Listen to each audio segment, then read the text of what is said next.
This episode of Techno Buffalo is brought to you by Shutterstock.com. Welcome back to another episode of Rumor Roundup. This is the show where we take all the tech rumors from the week and we round them up into one tasty tech morsel for you.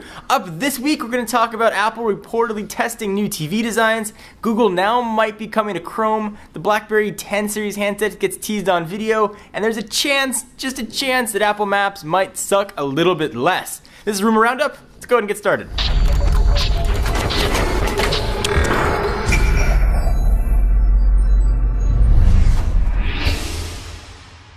Alright, so let's start with the tech rumor that just won't die. And when it comes to Apple, when there's smoke, there's usually fire. The last Apple rumor that persisted for years was the iPad mini, and we all know how that one turned out. So now we've got the Apple TV, not the little black box that sits next to your television, an actual Apple television set. Apple is reportedly already working with Asian suppliers in a bid to test out several of its TV designs. The Wall Street Journal, gotta respect him, reported on Wednesday. Apple CEO Tim Cook recently said in a TV interview that TV is an intense area of interest for Apple. Is that like my Tim Cook impression? But didn't delve much deeper into whether or not the company was actually building a set. Obviously. One source told the news outlet the TV is still in an early stage of testing and it isn't even a formal project yet, even though Apple has been building prototypes for years. We think it's bound to happen eventually at some point. The late Steve Jobs, in his biography by Walter Isaacson, suggested that he had discovered a way to change the living room, which immediately suggested that Apple was indeed ready to build its own television set. Analysts and pundits and everybody have suggested the device will feature Siri integration and it'll break the current mold that's focused on set-top boxes and jiggly-jaggly remotes. The Wall Street Journal said Apple is working with Sharp for the display technology and Honhai for manufacturing. Honhai currently builds Apple's iPhone and iPad products, so it does make sense. Are we going to see an Apple TV? No doubt they've got the set all ready to go, but what good is a TV set if it doesn't have the content to go on it? So I think that's what's been holding up Apple. The crazy thing about an Apple TV, though, isn't just getting licensing deals in the US. If they want to sell it overseas and certainly every other country, they'd have to negotiate new licensing deals for new content with new cable providers or new content producers. So it's going to be a very, very tricky thing to think of. There was a crazy rumor, too, that Apple was going to make some weird 3D technology, but put that one to rest. I think we'll see an Apple TV. Yes, I say 2013, we will see an Apple TV, but at this point, everybody's just guessing. Alright, so let's go from Apple to Apple's very bestest friend in the world, Google. Google Now is allegedly coming to Chrome. I love Google Now. I think it's one of the best voice assistants going. It debuted with Jelly Bean, and it's come out on Jelly Bean Part 2. Anyway, Google Now is probably going to migrate to Chrome. Newly discovered code suggests implementation on desktop seems like a pretty natural step for the excellent service. It makes it more accessible to those who are currently using the system. Imagine just talking to your computer, what's the weather? And then it tells you the weather. You can make your computer tell you jokes too. The code was recently discovered in the Chromium project code site and hints that the skeleton for Google Now notifications are being worked on for the popular browser. So in addition to just talking and getting all kinds of stuff back to you with Google Search, of course Google Now is going to give you access to all those cool cards telling you how long it takes you to get home, how your sports team just did, and all kinds of other cool stuff. So for weather, traffic reports, birthday alerts, etc., your browser is going to keep you up to date with everything that's going on.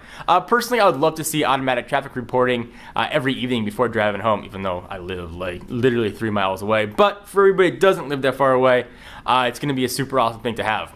The search giant, in a statement to CNET, hinted that it's experimenting with new features in Chrome, but said it doesn't have anything to announce quite yet. So building blocks are in place, but they're not building on them quite yet. It'd be a great addition, and like Google Now on the mobile handsets, you can either choose to use it or not use it. It's nice to have more options. Anytime you give the consumer a choice, we all win. So what do you think? Google Now on a browser? You excited? Not excited?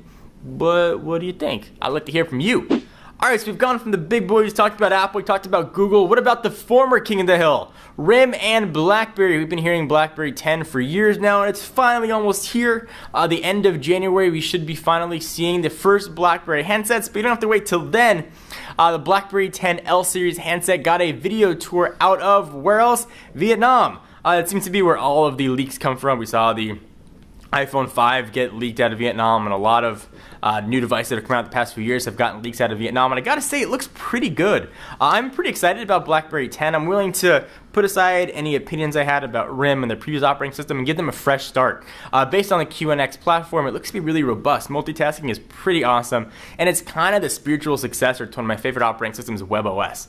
So I'm excited. I hope that RIM's got enough juice in the tank. I hope developers flock to it. I hope we get a really nice third or fourth option when it comes to mobile platforms. So let me take a minute to thank our friends and sponsors at Shutterstock.com. So Shutterstock.com is the place to go when looking for stock photos, vectors, illustrations, and video clips. Even sign up for large image packs, monthly subscriptions, or just grab a single image for a blog or mockup. They even offer enhanced license access in case you want to print an image or get it screened on a t-shirt. Like my face. On a t-shirt. If you guys run a blog, you're on a YouTube channel, you're constantly feeling the need for stock images or stock videos, Shutterstock.com is a great way to go. Shutterstock.com makes it pretty easy to curate your own galleries to make searching easier, and you can download any image, any size, all for one price. Not gonna nickel and dime you for the high-res stuff. So head on over to Shutterstock.com or install their iPad app to get started. No credit cards needed, so don't worry, Johnny Bad Credit. When you find the images you want to use, you enter offer code TECHNO12 to get 30% off any package. Again, offer code TECHNO12 to get 30% off, get your images, we get credit, everybody's happy. Thanks. So, do you live in Australia and your government told you not to use Apple Maps? Have you tried to use Apple Maps to find the Brooklyn Bridge or just get anywhere? Now, certainly Apple Maps is improving day by day by day, but it's not up to the standards that Apple usually puts for their products. It looks like, though, that might be changing. There allegedly is a 30% chance that Apple's going to buy TomTom. Hans Slob, which is kind of an awesome name. You almost expect it to be like Han Solo, but then it's Slob. Funny name. Analyst with Rabobank said he believes there's going to be a 30% chance Apple will place a bid on TomTom, and thinks to buy could be a really good idea because TomTom has the ability to make changes much faster than Apple does. According to Hans, TomTom needs the cash from Apple, and Apple needs the know-how of TomTom, Slob said in a note obtained by Bloomberg. It does make sense, sort of, on the outside. When you think about it, Apple has invested so much time, so much money. They bought a mapping company already to make a Google Maps sort of what it is right now. That it probably doesn't make financial sense for Apple to do that. But TomTom is well respected. They've got great mapping technology. Their GPS is arguably second to none. It would be nice to have that built into Apple Maps and sort of get the best of both worlds. Sort of that build versus buy scenario. You're better off building it yourself or buying it outwardly. I think that we're going to see Apple sort of build it themselves. 30% rumor, I wouldn't put much stock in it. There's a 30% rumor that Ralph's going to show up wearing a dress tomorrow at work. You heard it, 30% rumor. I wouldn't put much stock in anything like that. So thank you guys for watching another episode of Rumor Roundup. Hope you guys enjoyed. Be sure to check us out at technobuffalo.com, the new and improved technobuffalo.com for latest and greatest tech news. I'm John Rettinger. I'll see you next video.